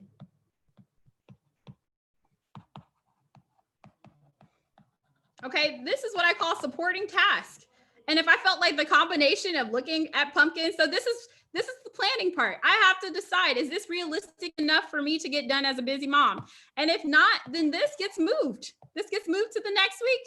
And this stays because this is more urgent. And so that's what I'm talking about planning. It's cool to have your list, but then you need to have a moment where you come back and you assess, is this realistic for me to do in one day? And for me, I think it is. But that's not for this week. That's for next week. So just make sure that you don't just put the stuff on your planner, your to-do list. Think about what are some supporting tasks that need to happen in advance for me to make this actually happen on a Sunday, for me to make sure I'm actually painting pumpkins. And this does not just apply to simple stuff like this. I've used this planning method to plan and execute a birthday party for my kid. I did this, it was the least overwhelming thing that I've done because I started in advance. I thought about all the tasks that needed to get done. I put them into buckets.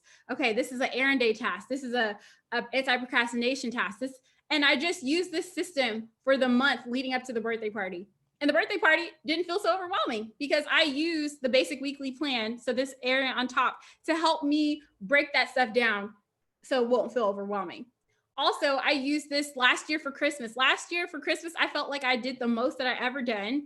My kids were so ecstatic to see just how much effort I put into Christmas. And I felt like I did that in a way that didn't feel overwhelming because I used the system. I broke the stuff down into small pieces. I assessed what I could realistically do. And I just did a little bit each day. And it just didn't feel, overwhelming. And for example, like Christmas shopping, I was already going to buy stuff. I'm already ordering groceries. I'm already at the store. Why not just grab a couple of things that are related to what's coming up? I'm already running errands. Why don't I just make sure to do the things that are Christmas related since I'm already out doing this stuff anyway? I don't have to wait until the last minute to start preparing. So that's that. I think that was all I needed to say. Wait.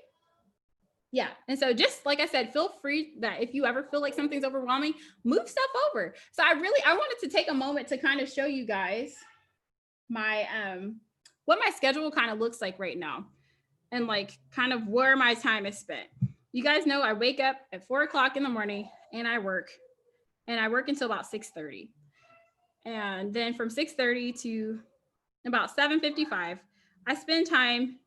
This is where I've been spending my time working on the Peaceful Homekeeping Challenge, working on my YouTube videos, editing, stuff like that.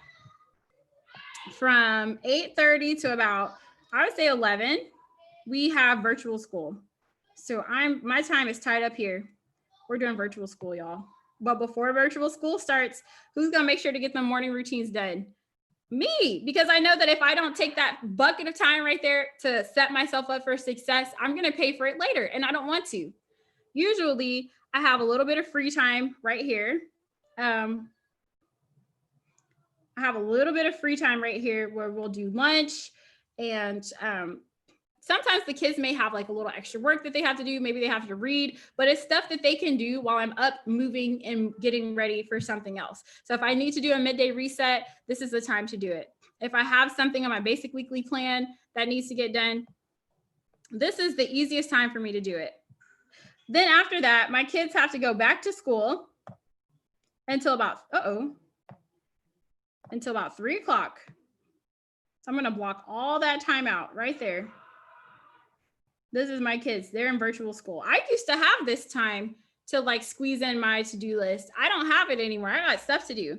And every single day, y'all think I'm joking, I take a nap. Do you understand me? Even when it was just me and my husband here, I'm like, y'all not gonna kill me. Y'all not gonna run me down into the dirt. I need a moment. I woke up this early. I woke up at 4:00. I need to have a moment to get ready for the second half of this day. Every single day I take a nap. Right now, my mom-in-law's here. Praise the Lord, because I don't know what we would do without her in terms of the homeschooling stuff. But even when it was just me and my husband, we've already made that deal that if I wake up to do my online stuff, that I need to have a moment for myself to like recuperate and get ready for the second half of the day. So usually from here to here, yeah, I check out. Mommy checkout time, mommy self-care time, self-care. So I don't self-destruct. But I know that some of you guys don't have that. But can we get quiet time? You know what I'm saying? Like, can we have a moment where the kids have to play with books or watch a Baby Shark so that we can sit for a moment? This is like time that I used to feel so guilty about before I started my system, because I used to feel like, why am I sitting down when there's all this stuff that needs to get done? This is like, you're so lazy. Like, you need to be working. You need to be doing that. And I know that that is a lie. Like, I have prioritized making sure that my energy is on point, because I know that when I take care of myself, I refuel myself, I'm more likely to be consistent with everything that's on my plate. And I've learned that I'm actually more consistent when I'm taking care of myself. And so if you don't have the opportunity to do that in your life, there are other ways that we can get this in. And a big piece of that is when you sit down to get on Facebook or YouTube or Pinterest or wherever you're doing that's not working, you need to make sure that that time you spend it without feeling guilty. Because I feel like if you're taking self-care and you feel guilty, that kind of takes away from the whole experience. When you sit down and do not work related stuff, even if your kids have to be there, there have been times where I've laid on the couch and my kids are sitting there right there with me. Take that time to recuperate if you need it. For me, I do, because I wake up at 4:00 in the morning. And so, yeah, I have some self-care time. I take a nap every single day. And so anyway, after that, we move into, this is where I start doing bath time. this is where I start doing bath time. We got dinner time. And this is where the great race begins to get the girls into bed. The girls go to bed at 7 o'clock. So that is when I start doing my evening routine again. After my evening routines, which are 15 minutes, that's when I do my additional cleaning. And then after that, you guys, I start working on the Peaceful Homekeeping Challenge again. I start working on my YouTube challenge again. And then eventually I go to bed and I start all over again until the weekends. On the weekends, I don't work in the morning. I don't have homeschool in the morning or during that day. So the weekends tend to be way lighter for me, and they tend to be like less stressful for me. And I have to keep it that way. I have to keep it that way because I can easily start rolling over all this stuff and be like, oh, it's Saturday, girl, it's time to do all your cleaning. It's time to catch up on all this. It's time to catch up day. I'm not doing that to myself because once again, that self-care is so important. So I intentionally keep these days very light. It's time for me to recuperate, to spend time with my family. I intentionally created that bucket of time there for me to restore myself, to rejuvenate myself so that I can be on point when it comes to the week that's following. And like I said, if you want to be consistent, you got to start taking self-care. You have to start taking self-care a lot more seriously, because I feel like that's the number one thing that I do that keeps me going. And so hopefully this bucket of time right here won't be there for very long, me waking up at ridiculous hours in the morning, but that's my situation for right now. And I don't think it will be for long. So anyway, let me jump back into these comments. All right, you guys don't have any questions for me? All right, so make sure if you have questions, now's your time to ask, guys, because whenever I conclude in just a moment, I'm going to take a moment to answer any questions. So hopefully this means that everything is clear and that you guys are understanding exactly what I'm asking you guys to do. Oh, wait, I see the comments. I'm scrolling up now.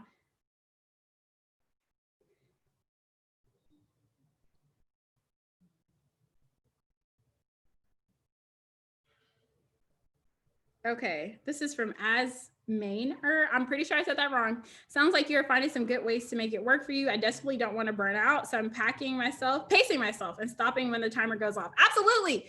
Oh, I can't even tell y'all. Like for some of these zone cleaning tasks, y'all know. Okay, if you follow my Instagram, and also if you saw last week's video, y'all know that my dining room was like looking a little crazy. We had a birthday party, and with virtual school, we had a lot of extra school supplies and things were looking crazy. And it was so tempting for me to take one of these zone cleaning days here. I think it was the one on Monday.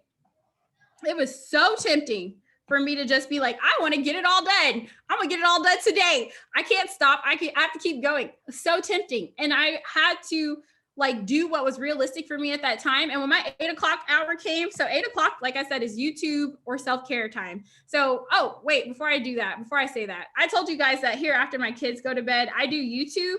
If you guys don't do YouTube, maybe that's bubble bath time. Maybe that's time to call your girlfriends. Maybe that's wine and dine time. Whatever that is for you, make sure you're getting a little bit every day and make sure that you're having some lighter days where you're not having to do a lot at once. Okay, so that's what I wanted to say about that. But I could have easily started letting that zone cleaning trickle down into my self-care time, trickle down into my YouTube time. Like that is kind of what is a common trap for people who are recovering perfectionists, is we start something and we kind of zone in and we throw everything else out the window.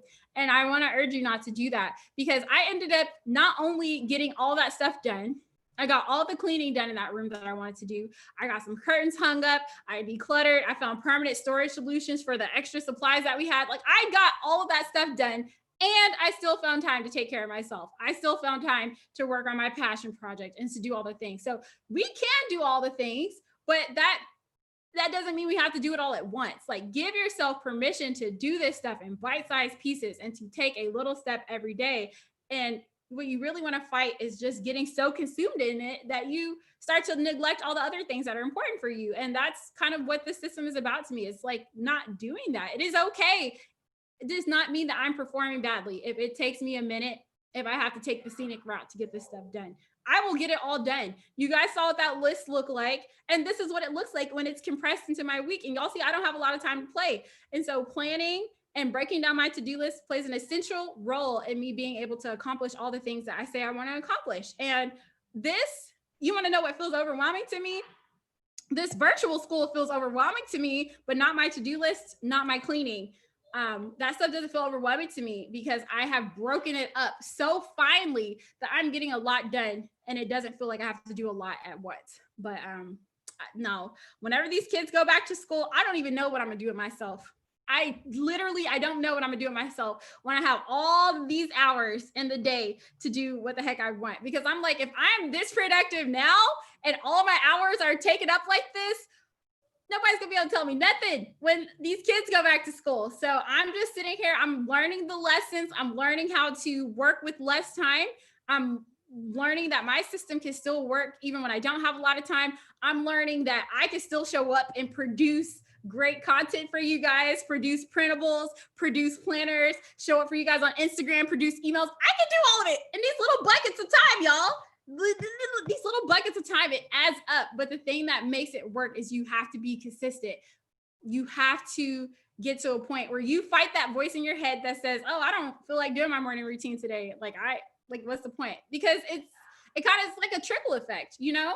Like you have to get to the point where you fight that voice where you're like, I don't really feel like don't clean it today. Like, girl, put them headphones on. You can do anything for 15 minutes. Like that is literally the battle here is how do I become somebody who's consistent? Because through consistency, you can take the easy path and you can still get all this stuff done. But being consistent requires you to learn about yourself and learning about what gets you moving when you don't feel like it. But for me, it's totally worth it to be consistent because I can still take care of all the things I need to take care of for my family and create all this space in my day for me to also do other stuff that's important for me. So anyway,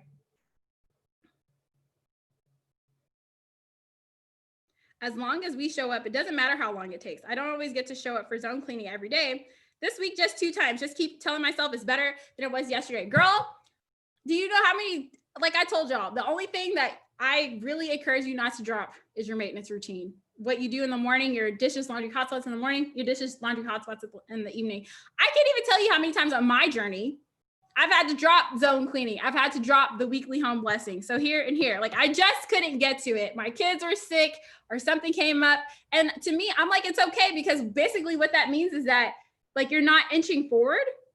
But that's okay because you're not going backwards either. But the moment you give up on everything, the moment that you're just like, I can't do any of it. If I can't do all of it right, then I just might as well not even try it. Like that's the moment where stuff starts to accumulate on you again. Excuse me.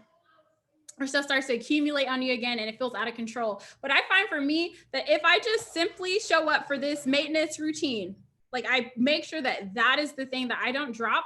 Like it is enough to keep me from feeling like things are getting chaotic and out of control again. And then as soon as I'm able to, like, then I can begin to move forward on the zone cleaning and the weekly routines and stuff like that. Even like throughout the week, I think like if there are times where like I can't get to my zone cleaning, I'm not gonna like if I can't, I know I have so many scribbles on here. Let me take some of this off so we can see what we're doing.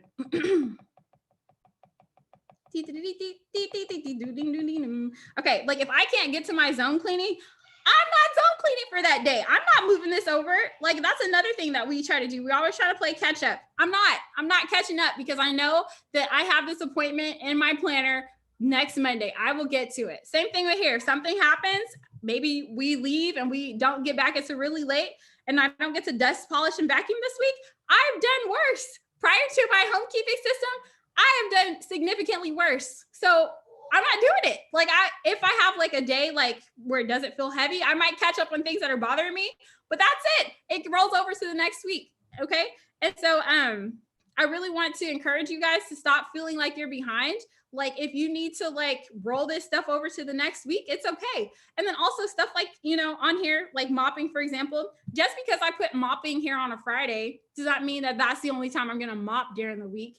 Like if something comes up, like I can go handle the mopping. I don't have to be like, well, I guess I'm gonna leave that there for a Friday. I could do that if I want to, but if I want to clean it up, I can clean it up as well, because this is more just like my fail safe. Like if I don't get to it, like I know that every Friday I have an appointment, a 10-minute appointment to make sure that I handle it. But it doesn't mean that I can't handle it during other times in the week. Or like if Thursday's really busy and I see that the floors are getting crazy, instead of me feeling guilty, like, oh, I should I should really get to that mopping. Like, instead of me feeling guilty about myself for not mopping, I get the ability to say, okay, we mop on Fridays. It will sit here for tonight. I will not, like, I'm not talking about like a spaghetti mess. I'm talking about like marks and stuff like that that accumulate over the week. I will get to it tomorrow. And that's like really the beautiful thing about this system. And that gives me so much peace is like, as information is coming to me, I have a place to categorize it into my mind. And like, it feels so good when somebody comes to ask you about, hey, did you remember that Halloween's coming up? When are you gonna go paint the, or no, when are you gonna order Halloween candy? Oh, that's already in my schedule. I ordered groceries on Thursday. So that's when I'm gonna get to it. And so honestly, it's not really about other people. It's about how you talk to yourself. When that something pops up in your brain, you're like, oh my gosh, I forgot that I needed to do this. And you're like, oh, it's already cool. That's an anti-procrastination day task. I'm gonna schedule in for Monday. Monday's looking light. I don't have a lot going on Monday. So I will be able to get that done. And it just gives you a whole new level of confidence. Like when you cannot just say, I need to get to that, but you can be like, I plan to get to that during this time on this day. Like it just gives you a whole new level of confidence. So that's that. Let me go through some more comments.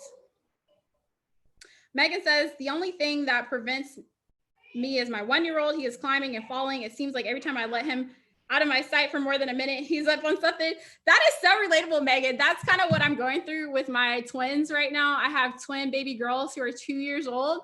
And literally I feel like when they're like downstairs, that's all I'm doing is pulling them off of the table, pulling them off of a chair. So that's so relatable, or making sure that they don't like get into something they're not supposed to. And that is a huge reason why I save my routines until right here. That's bedtime. You see that? That's bedtime. Because it is so hard for me to clean when I'm chasing them. And so with the way that I have this structured, it doesn't matter if I'm like spending all my time like chasing after them. And like, that's the beauty of it, you know, because I feel like before my system, I used to feel so frustrated by that. Like, don't y'all see I'm trying to clean? Don't y'all see I'm trying to like pull this house together? Like, I need y'all to be cool for just a minute. Like, y'all keep pulling me away from this stuff. This stuff is important. But now that I have a system, I don't feel that way about my kids. I feel like it is not bothersome to me for my kids to be kids, for my kids to play, for my kids to spread their toys from one house to another, because I know that I have a way to keep that stuff under control in a way that doesn't overwhelm me. And so that is one of the things that I'm so grateful for this system.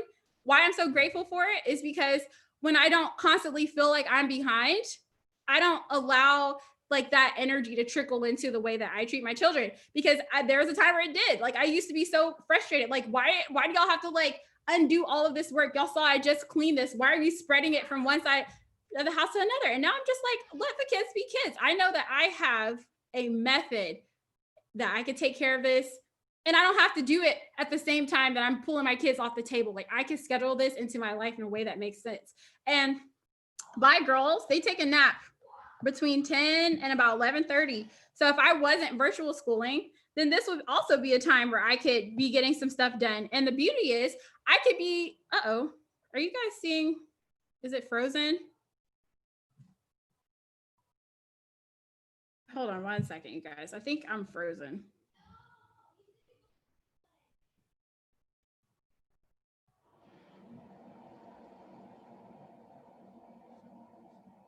Oh, it's not. Oh, wait. Okay, back in action.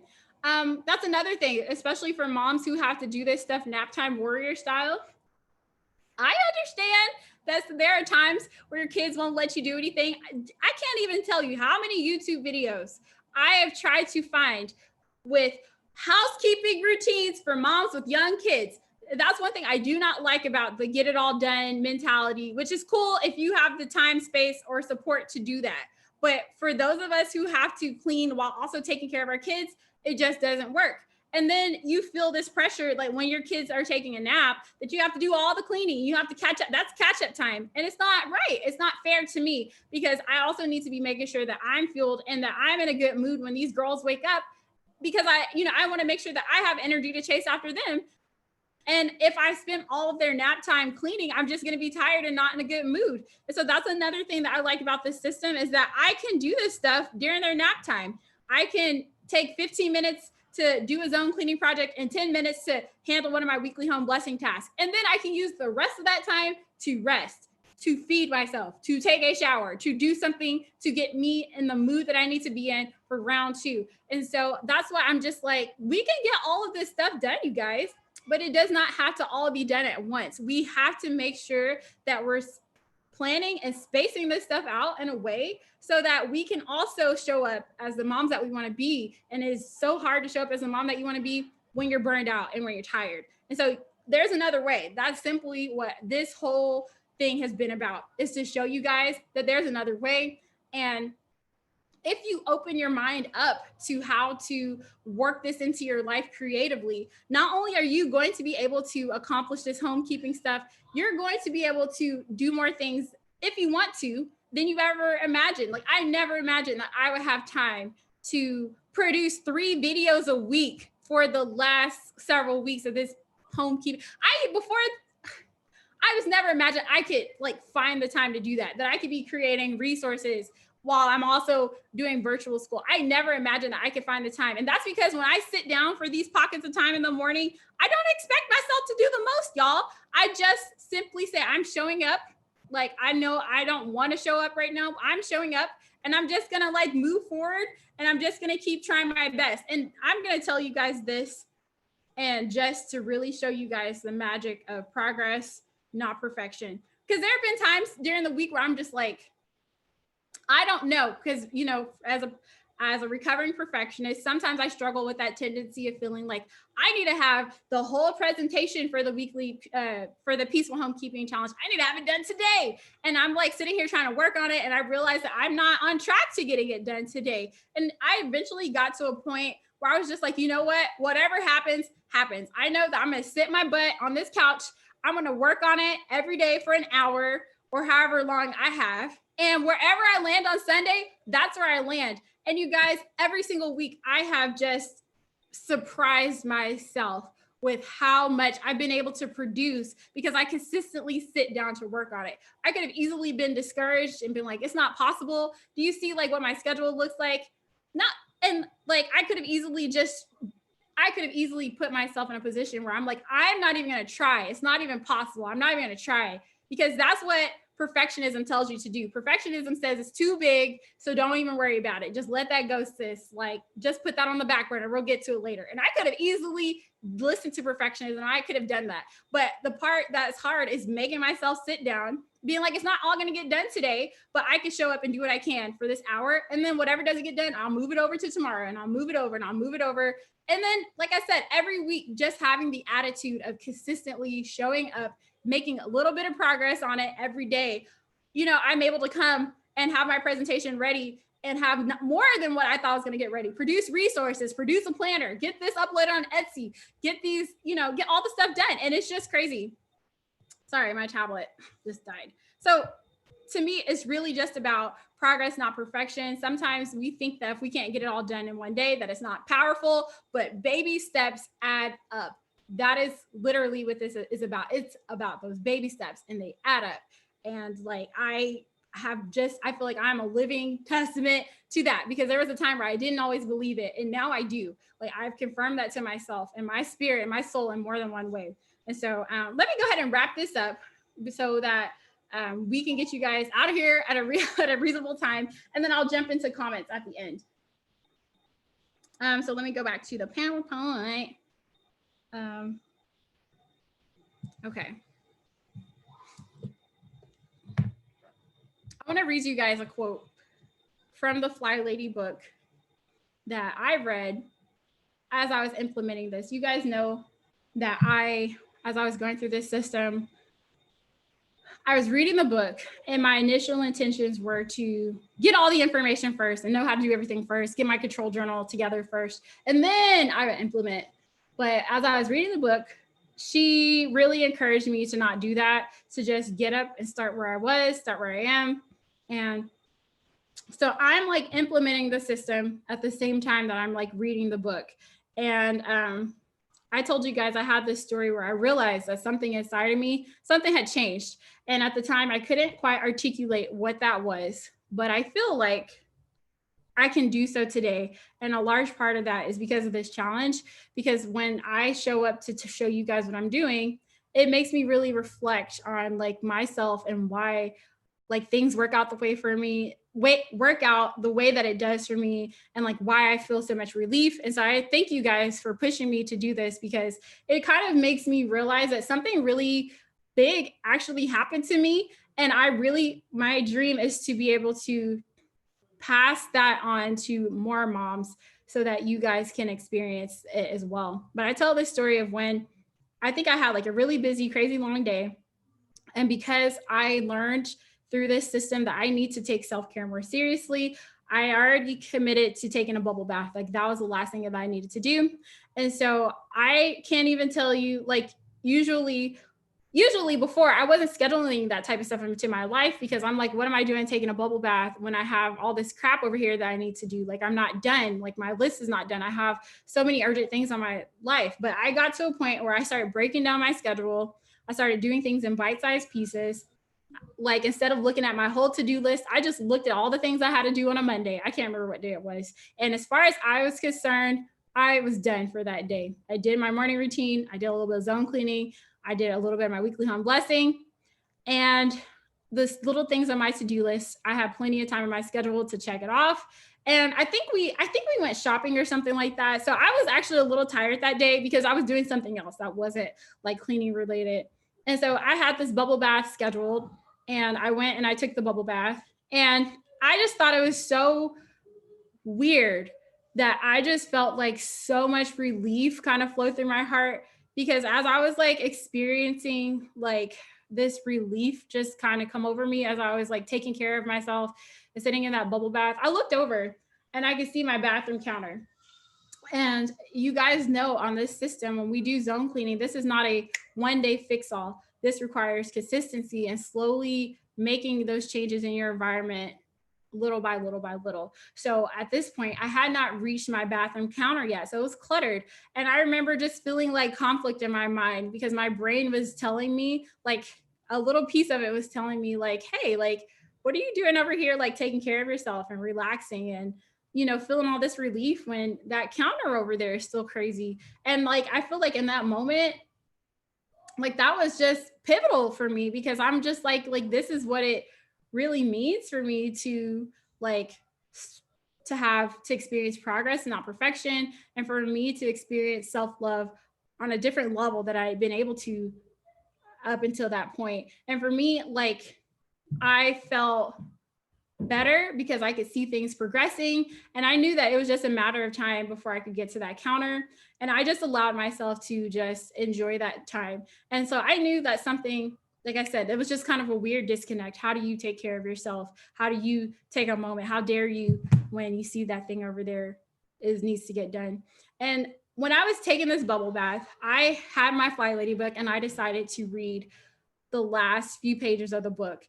And I want to read you guys a quote from Marla that really, at the time, it just made sense of that moment for me. And she said, this is like on the very final page of the Sync Reflections book. She says, I am one of you. I know your heart, and I have felt your sadness of not living up to your unrealistic expectations. When I finally quit beating myself up for what I didn't do and started doing what I could, acceptance of self was the spark that kept me alive. Finally, loving yourself is your ticket to fly. And literally, I feel like that's what that moment was about for me. It was literally like the click. That is the moment that I started to have true acceptance of myself when it came to that homekeeping stuff.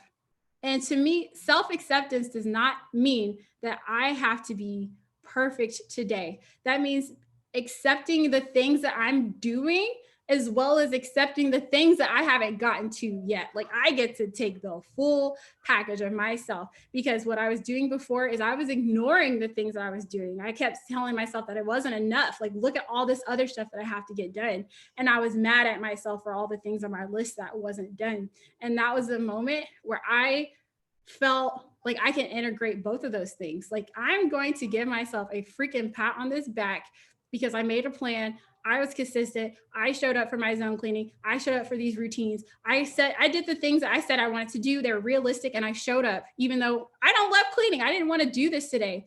And I also accept that this is a journey and that there's more like that needs to get done, and that this is not going to be a quick fix. And I'm okay with that gap being there. I'm okay with that, because what perfectionism tries to do is it tries to tell you that you're a failure. Did you see all the stuff that you didn't complete, that you didn't get done?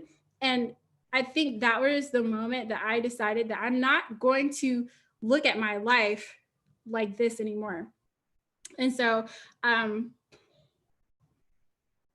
this is, to me, what all of this has been about. Like, how do you start to look at all the things that you have to do in your life and start breaking it down into realistic bite-sized pieces that you can actually do for your life right now? Because I know when you were in school, when you were in college, when you were kicking butt, that you learned one way to be productive. Great for that time of your life. But if you're in a new season in your life and those strategies are not working, how do we make this something that we can do right now? And when you start to, like I said, your expectations are not necessarily what's unrealistic, but the way that you expect yourself to get there, it just might be, especially if you keep trying, you keep burning yourself out. Like, that is a message from your heart telling you that this is not the way. And so for me, that's what that was. It was like my body, my heart, my mind was trying to say that there's another way. Like, why don't we explore some other options? But I was so persistent on doing it. This is what I know about productivity. I'm gonna write this list. I'm gonna start from the top. I'm gonna get it all done. And I think that my whatever, my heart, mind, body, soul wanted me to try something different. And when I decided to take the things that I needed to do and get done and plug it into a system that made sense for a busy mom, that's when that inner war inside of me stopped. Because I told you guys I was constantly struggling with the inner war. I was constantly like feeling like I was behind, and I was constantly beating myself up because there was all this stuff that I thought I should be doing and I wasn't getting to it. And it was when I made this jump over to a system, like I said, that was realistic for me, that made sense for my life, and that made sense for what I wanted to accomplish, that inner war began to stop. And once that war stopped for me, that was the process of finally learning to like accept myself and love myself for the things that, for what I'm accomplishing and the things that I haven't gotten to yet. Like, I know that it's just a moment in time, and I can be okay with all of that. Like, I can exist with all of that and not feel that inner war that I used to feel. And so every time I make videos, you guys know that this is the picture. This is actually a picture of my desk. And this is a picture that I look at every time. And if you guys actually want to know where this picture is from, then go ahead and scroll all the way down to my first YouTube video. That video is not my first YouTube video, my actual first YouTube video, but I felt like it was a very appropriate starting point for what my channel is about and my journey. So if you want to see that, you can definitely feel free to go back after this. But I look at this picture every single time I show up for you guys, every single time I'm thinking of video, because like I said, I know what it's like to constantly have that inner battle with yourself, of constantly like ripping yourself apart, feeling like you should be doing all this stuff, but you're just not getting to it. And so if I could go back, I just want to share what I would talk to myself about, what I would ask myself about, to just kind of open my eyes. I would ask myself, like, what does it actually take for you to feel like you're doing a good job? Like, have you ever like took a moment to define that? Because like you're striving for something, but like, have you ever sat down and thought about like, how do you know when you're there? Because if you don't know like what that is for you, like what you can do today to feel like you did a job well done, then you're going to be clawing and scratching and clawing forever. And like, you will never like have a moment where you can like sit down and like enjoy your life and just be satisfied if you don't know where you're going, like where that point is. And like I said, I know that back then perfectionism was the thing that was guiding what I thought was enough.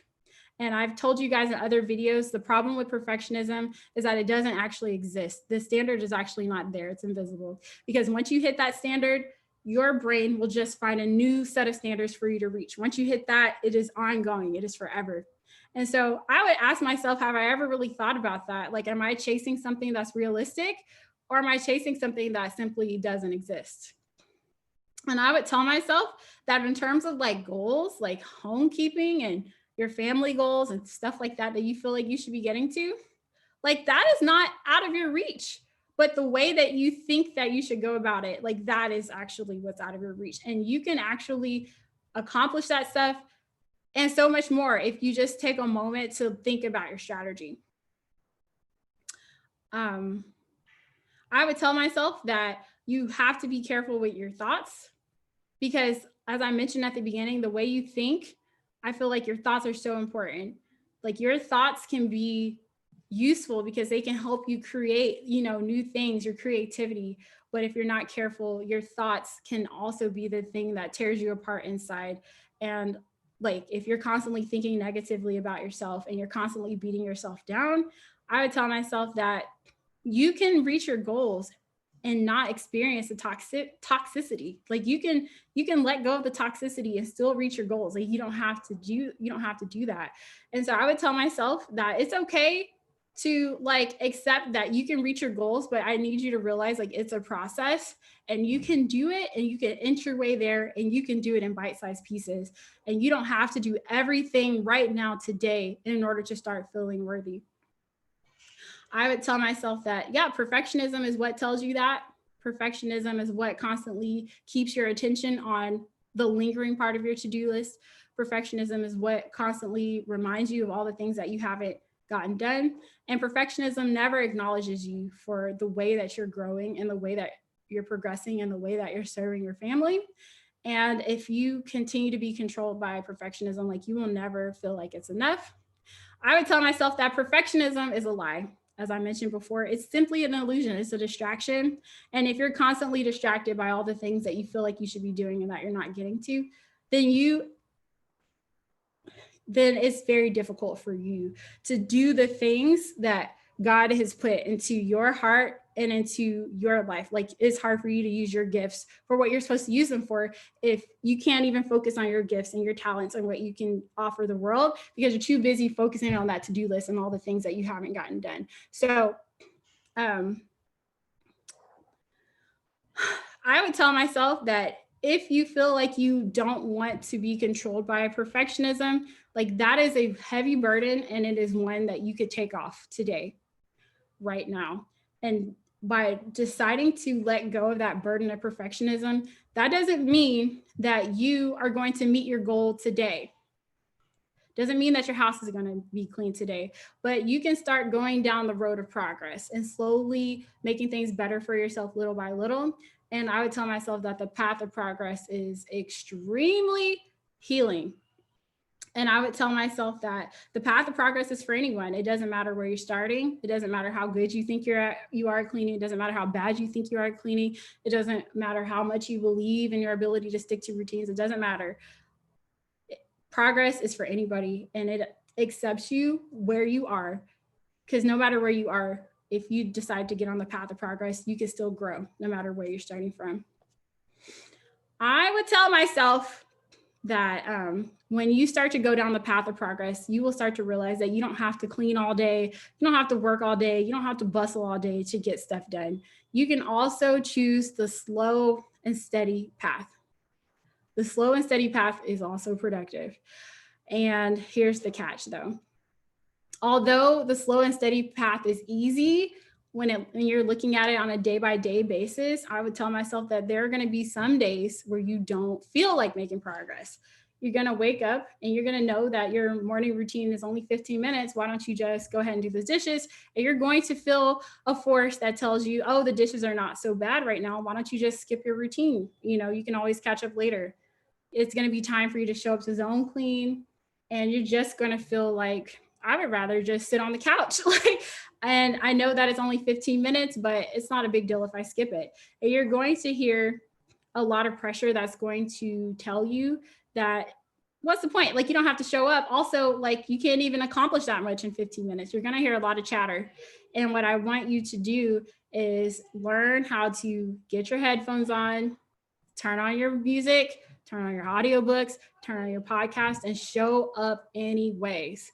Because in the words of Fly Lady, we can do anything for 15 minutes. So even though you don't want to, learn enough about yourself to figure out how to show up anyway, even when you don't want to, because it's only 15 minutes.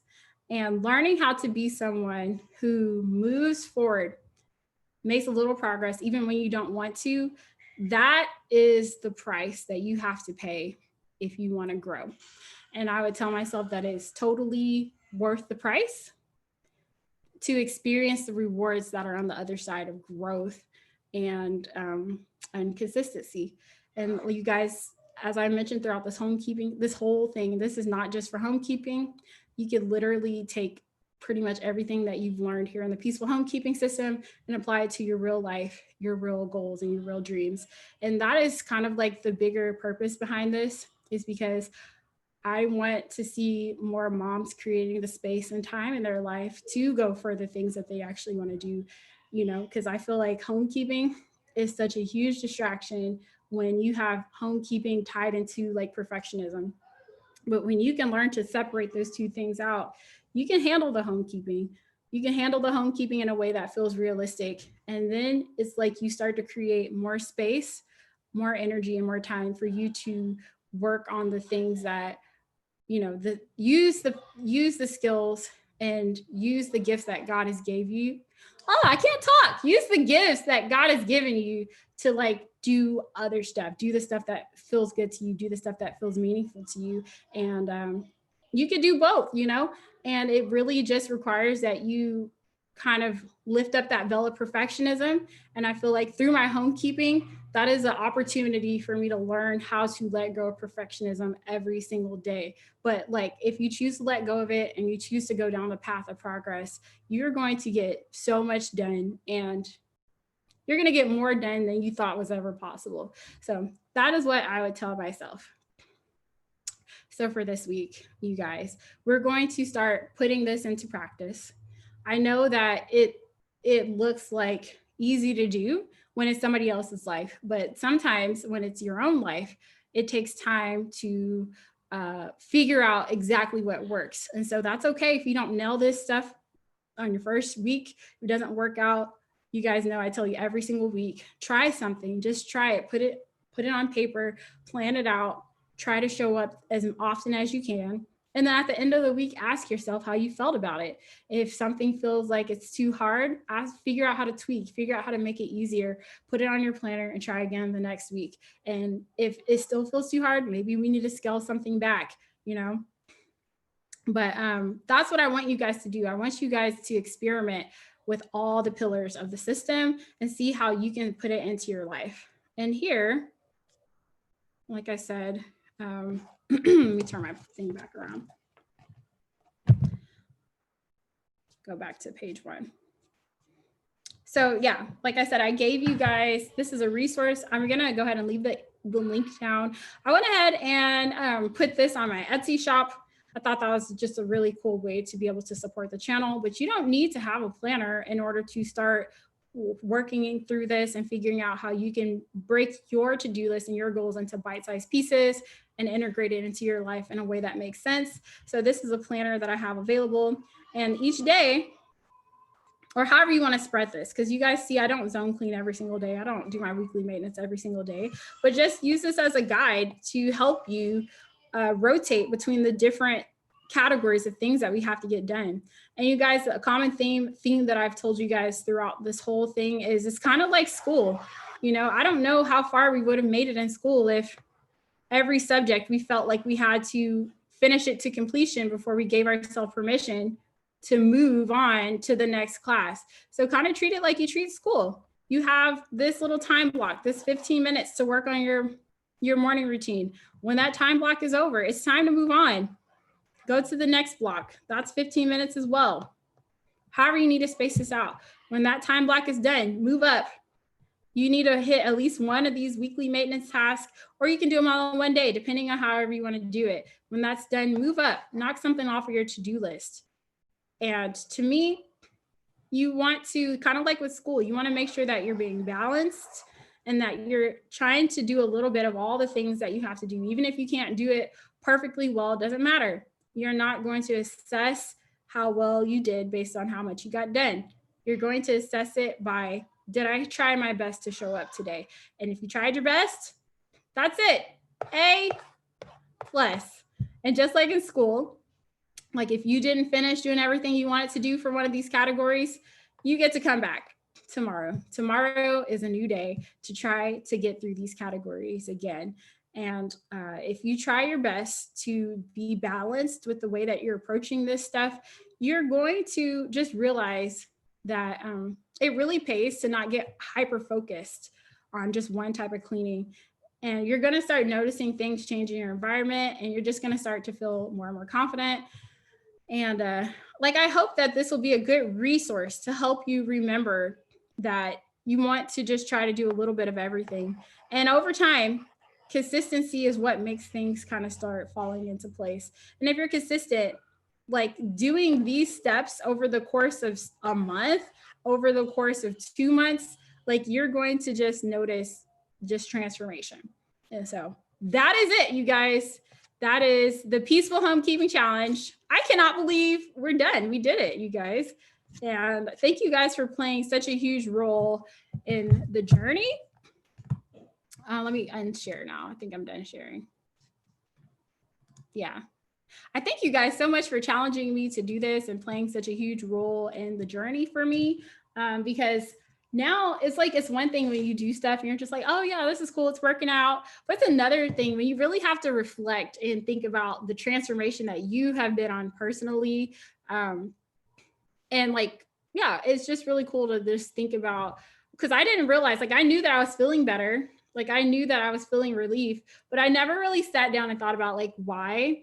So it's just been really cool to go through this peaceful homekeeping journey and try to bring, you know, transformation and results to someone else, because it really made me just take a moment and stop and just be like, girl, what happened to you? That's huge. To go from somebody who used to constantly rip yourself apart with your thoughts to feeling like it's okay. Like I know there's stuff I haven't gotten to, and there's stuff that I have gotten to, and like I'm making progress and I'm slowly getting there. And like that's a huge like inner transformation. And I honestly think that it was kind of when that click happened, that inner acceptance of all the things that go on up in here, that's when I started to notice things change in my environment. And so that's all I have to say. I'm going to jump into the comments really fast. It's almost 1 o'clock, so I got to go with my family.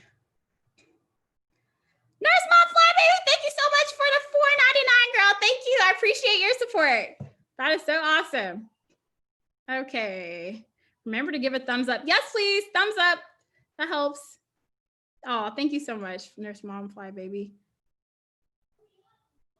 I am not on the Fly. Elizabeth asked if I'm still getting the emails from Fly Lady, and I don't, just because it is a lot of emails for me, and I did unsubscribe personally, but I did, when I started my journey, I felt like the emails were helpful because they helped me remember every day that I was on this journey, but I don't receive the emails right now.